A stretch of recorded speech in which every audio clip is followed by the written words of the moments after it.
السلام علیکم ورحمۃ اللہ وبرکاتہ۔ جمعہ 6 شعبان سن 1445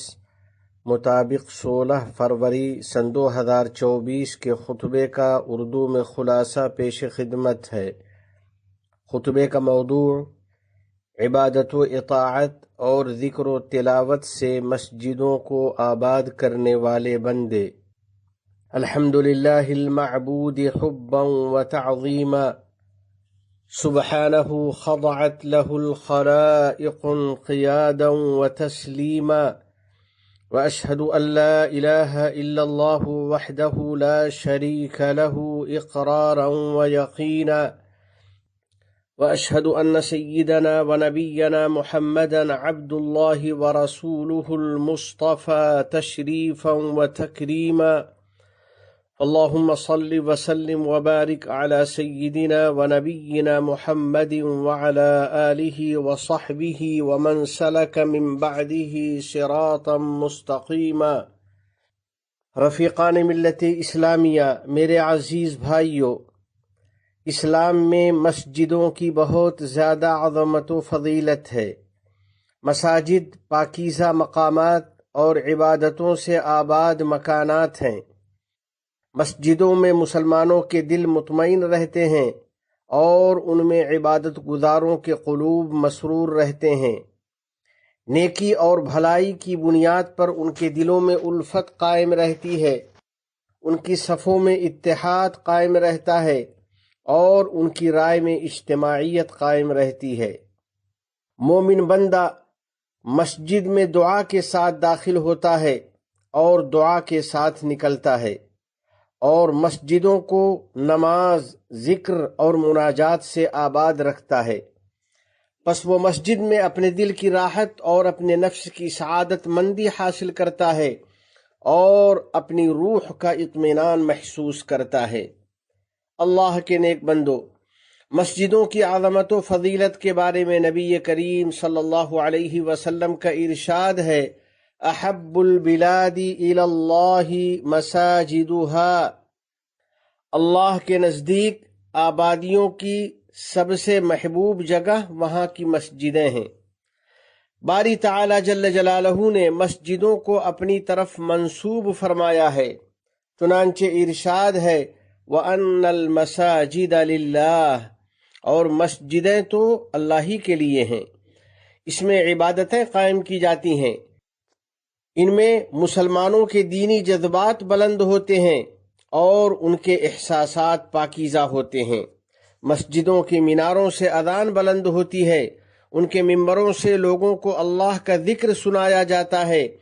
مسجدوں کے گوشوں میں قرآن کی تلاوت کی جاتی ہے، ان کی وسعتوں میں مومنین کے دل خشوع و خضوع سے لبریز ہوتے ہیں، اور اطاعت و عبادت کے لیے مسجدوں میں آنے والا جنت کی خوشخبری حاصل کرتا ہے۔ نبی کریم صاحب خلق عظیم صلی اللہ علیہ وسلم کا فرمان ہے، من غدا الی المسجد او راح اعد اللہ له نزله من الجنہ کلما غدا او راح۔ جو بندہ کسی بھی وقت صبح کو یا شام کو اپنے گھر سے نکل کر مسجد کو جاتا ہے تو باری تعالی اس کے لیے جنت کی مہمانی کا سامان تیار کراتا ہے، جتنی مرتبہ بھی وہ صبح یا شام کو جائے۔ مسجدوں میں حاضری سے بندوں کے گناہ بکثرت معاف ہوتے ہیں، ان کے لیے ڈھیر ساری نیکیاں لکھی جاتی ہیں، ان پر بے انتہا رحمتیں نازل ہوتی ہیں اور سکون و اطمینان نازل ہوتا ہے۔ رسول اکرم صلی اللہ علیہ وسلم نے فرمایا ہے،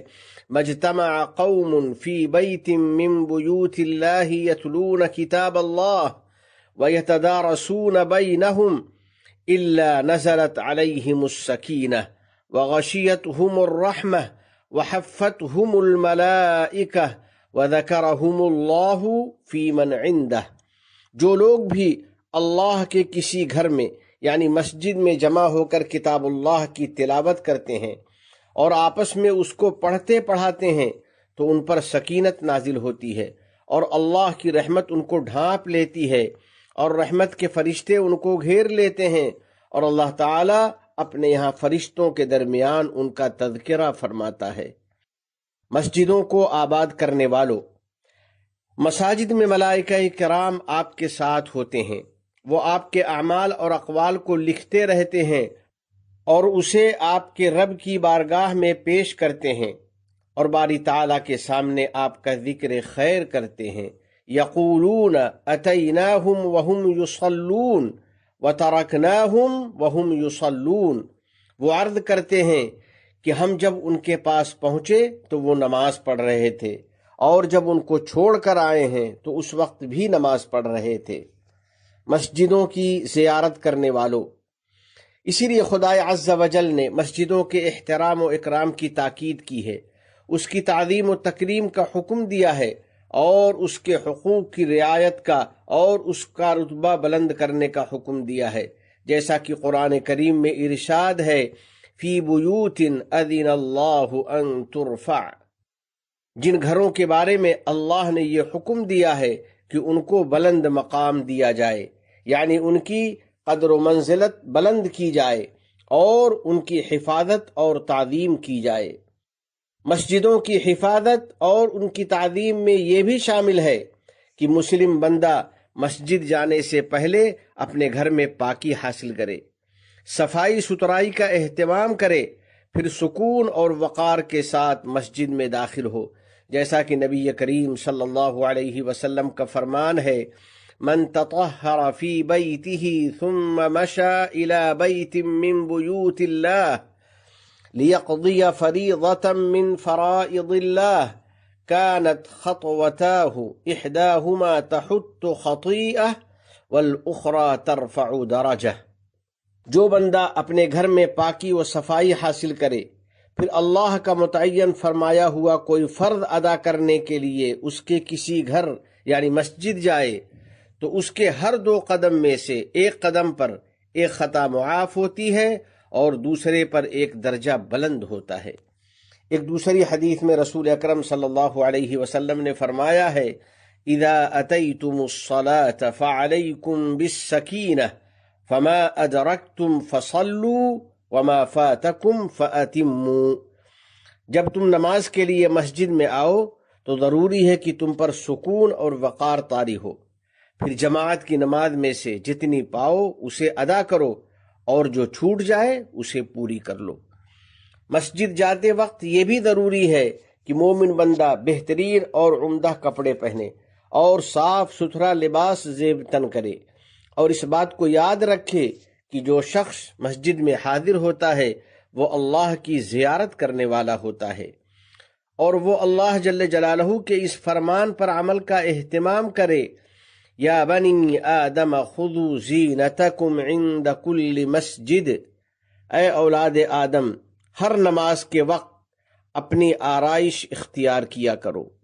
اسی سلسلے میں نبی رحمت صلی اللہ علیہ وسلم کا فرمان عالی شان ہے، فإن اللہ احق من تزین لہ، یقیناً اللہ تعالی اس کا زیادہ حقدار ہے کہ اس کی عبادت و بندگی کے لیے طہارت و زینت اختیار کی جائے۔ میرے بھائیو، اب ذرا ان لوگوں کے رویے کے بارے میں سوچیں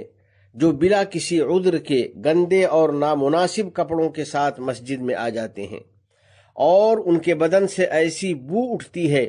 جو نمازیوں کو بھی اور فرشتوں کو بھی تکلیف پہنچاتی ہے۔ کیا ان لوگوں نے نبی کریم صلی اللہ علیہ وسلم کا یہ فرمان نہیں سنا ہے، ان الملائکۃ تتأذی مما یتأذی منہ بنو آدم، بلا شبہ فرشتے بھی ان بدبودار اور تکلیف دہ چیزوں سے اذیت محسوس کرتے ہیں جن سے انسان اذیت محسوس کرتے ہیں۔ پھر مسجد کی تعظیم اور اس کے احترام میں یہ بھی داخل ہے کہ بندہ مسجد میں داخل ہوتے وقت یہ دعا پڑھے، بسم اللہ والصلاة والسلام علی رسول اللہ، اللہم اغفر لی ذنوبی وافتح لی ابواب رحمتک۔ اور مسجد میں داخل ہونے کے وقت تحیت المسجد کا بھی اہتمام کیا جائے، جیسا کہ نبی کریم صلی اللہ علیہ وسلم کا ارشاد ہے، اذا دخل احدکم المسجد فلیرکع رکعتین قبل ان یجلس، جب تم میں سے کوئی مسجد میں داخل ہو تو بیٹھنے سے پہلے 2 رکعت ادا کر لے۔ اور یہ بھی ضروری ہے کہ مسلمان مسجد کی خوبصورتی اور اس کی ظاہری زینت و رونق کا خیال رکھے اور برابر اس کی صفائی ستھرائی میں اپنا کردار ادا کرتا رہے۔ نبی کریم صلی اللہ علیہ وسلم کے عہد مبارک میں ایک خاتون مسجد کی صفائی کیا کرتی تھیں، تو آپ صلی اللہ علیہ وسلم نے ان کے اس عمل کی تعریف فرمائی اور ان کے انتقال کے بعد ان کی نماز جنازہ ادا فرمائی۔ مسجدوں میں اپنی آواز پست رکھنا پاکیزہ آداب اور عمدہ اخلاق کا حصہ ہے۔ ایک بار آپ صلی اللہ علیہ وسلم کے چند اصحاب بآواز بلند قرآن کریم پڑھ رہے تھے۔ آپ صلی اللہ علیہ وسلم نے سنا تو ارشاد فرمایا، الا ان کلکم مناج ربہ فلا یؤذین بعضکم بعضا ولا يرفع بعضکم علی بعض فی القراءہ۔ سن لو، یہاں تم میں سے ہر ایک اپنے رب کے ساتھ مناجات اور سرگوشی کر رہا ہے، لہذا تم میں سے کوئی کسی کو تکلیف نہ پہنچائے اور قرآن کی تلاوت کرتے وقت کوئی کسی کے سامنے اپنی آواز بلند نہ کرے۔ تو ان لوگوں کے بارے میں آپ کا کیا خیال ہے جو مسجد میں شور کرتے ہیں اور بیجا اور لغو گفتگو کرتے ہیں؟ کیا انہیں معلوم نہیں ہے کہ نبی کریم صلی اللہ علیہ وسلم نے مسجدوں کے سلسلے میں ارشاد فرمایا ہے، انما ہی لذکر اللہ عز وجل والصلاة وقراءة القرآن۔ یہ مسجدیں تو اللہ عز وجل کے ذکر، نماز کی ادائیگی اور قرآن کی تلاوت کے لیے ہیں۔ اور کیا ان لوگوں کے پاس سیدنا عمر رضی اللہ تعالی عنہ کا یہ فرمان نہیں پہنچا جو انہوں نے مسجد میں شور کرنے والے ایک شخص سے فرمایا تھا، تمہیں معلوم ہے کہ تم کہاں ہو؟ مسجدوں کے تقدس کی تعظیم کرنے والو، اپنے رب کے گھروں میں اپنی حاضری کو غنیمت سمجھو اور اپنے خالق جل جلالہ کے اذکار اور تلاوت قرآن کے ذریعے اپنی حاضری سے فائدہ اٹھاؤ اور فون میں مشغول رہنے سے بچا کرو، اور نماز ادا کرنے کے بعد مسجد سے نکلنے میں جلد بازی مت کیا کرو۔ کیا تمہیں یہ بات پسند نہیں کہ فرشتے تمہارے لیے رحمت و مغفرت کی دعا کیا کریں؟ نبی کریم صلی اللہ علیہ وسلم نے فرمایا ہے، الملائکۃ تصلی علی احدکم ما دام فی مصلاہ الذی صلی فیہ ما لم یحدث تقول اللہم اغفر لہ اللہم ارحمہ۔ فرشتے تم میں سے ہر اس شخص کے حق میں دعا کرتے رہتے ہیں جو نماز ادا کرنے کے بعد اسی جگہ بیٹھا رہے جب تک کہ وہ باوضو ہو اور اسے حدث لاحق نہ ہو۔ وہ یوں دعا کرتے ہیں، یا اللہ تو اسے بخش دے اور یا اللہ تو اس پر رحم فرما۔ آخر میں دعا ہے، یا اللہ ہماری مغفرت فرما اور اپنے فضل و کرم سے ہم پر رحم فرما اور اپنے اس فرمان پر عمل کی توفیق عطا فرما۔ یا ایہا الذین آمنوا اطیعوا اللہ و اطیعوا الرسول و اولی الامر منکم، اے ایمان والو، اللہ کی اطاعت کرو اور رسول کی بھی اطاعت کرو اور تم میں جو صاحب اختیار ہوں ان کی بھی۔ اللہ کے نیک بندو، میرے نمازی بھائیو، مساجد کے آداب کی رعایت کرنا اور اس کی تعظیم کرنا بہت مبارک عمل ہے، اور خاص طور پر آج یعنی جمعہ کو اہل مساجد کے اخلاق کا اہتمام کرنا انتہائی ضروری ہے۔ پس ضروری ہے کہ ہم نبی کریم صلی اللہ علیہ وسلم کی تعلیمات پر عمل کریں اور مسجد میں آتے جاتے ہوئے راستے کا حق ادا کریں۔ لہذا ہم متعین مقامات ہی پر اپنی گاڑیاں پارک کریں اور لوگوں کے راستے میں کوئی رکاوٹ نہ ڈالیں، کیونکہ راستہ روکنا حرام ہے اور یہ عمل ہمارے دین میں جائز نہیں ہے۔ اسی طرح ہم اپنے جوتوں کو مخصوص جگہوں پر رکھنے کا اہتمام کریں۔ پھر جب ہم مسجد میں داخل ہوں تو جو اگلی صف مکمل ہو رہی ہو اس میں بیٹھیں اور صفوں کو مکمل کرنے کی ترتیب پر بیٹھیں، اور ہم کسی کی گردن پھلانگنے سے پرہیز کریں۔ ایک صاحب مسجد میں لوگوں کی گردنیں پھلانگ کر آگے بڑھ رہے تھے۔ نبی کریم صلی اللہ علیہ وسلم نے انہیں دیکھا تو ارشاد فرمایا، اجلس فقد آذیت، بیٹھ جاؤ، تم نے اپنے اس عمل سے لوگوں کو تکلیف پہنچائی ہے۔ اور اصحاب رسول صلی اللہ علیہ وسلم کی پیروی کرتے ہوئے ہم اپنا چہرہ خطیب کی طرف کریں۔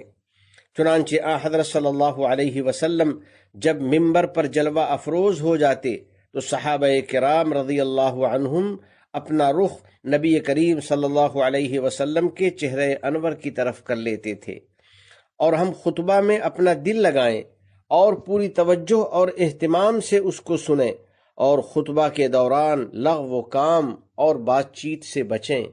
اور آواز بلند کرنے اور جھگڑنے سے اجتناب کریں، کیونکہ حدیث پاک میں ارشاد فرمایا گیا ہے لغا فلا جمعۃ لہ، یعنی جس نے کوئی لغو و کام کیا اس کے لیے جمعہ کا پورا اجر نہیں ہے۔ میرے دوستو، اور جب آپ بچوں کو اپنے ساتھ مسجد میں لے جائیں تو ان کو مسجد کے اصول و آداب سکھائیں اور مسجد میں اچھی طرح اٹھنے بیٹھنے کا طریقہ بتائیں۔ یہ چیز ان کی شخصیت کی تربیت اور ترقی میں بہت مفید ثابت ہوگی، اور بچوں کی طرف سے غافل نہ رہیں اور مسجد میں ان کو آزاد نہ چھوڑیں کہ وہ نمازیوں کی تکلیف اور دشواری کا سبب بنے۔ خدائے رحمان کے گھروں میں بار بار حاضری دینے والوں، ضروری ہے کہ ہم مساجد اور اس کے تمام متعلقات کا اسی طرح خیال رکھیں جس طرح اپنے گھروں کا خیال رکھتے ہیں، اور ہم مساجد کے نظام میں مداخلت نہ کریں بلکہ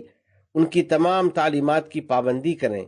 ان کے ائمہ کرام کی توقیر و تعظیم کریں، ان کا مرتبہ پہچانیں، مسجدوں میں کام کرنے والوں اور ان کے ذمہ داروں کو عزت و احترام کی نگاہ سے دیکھیں۔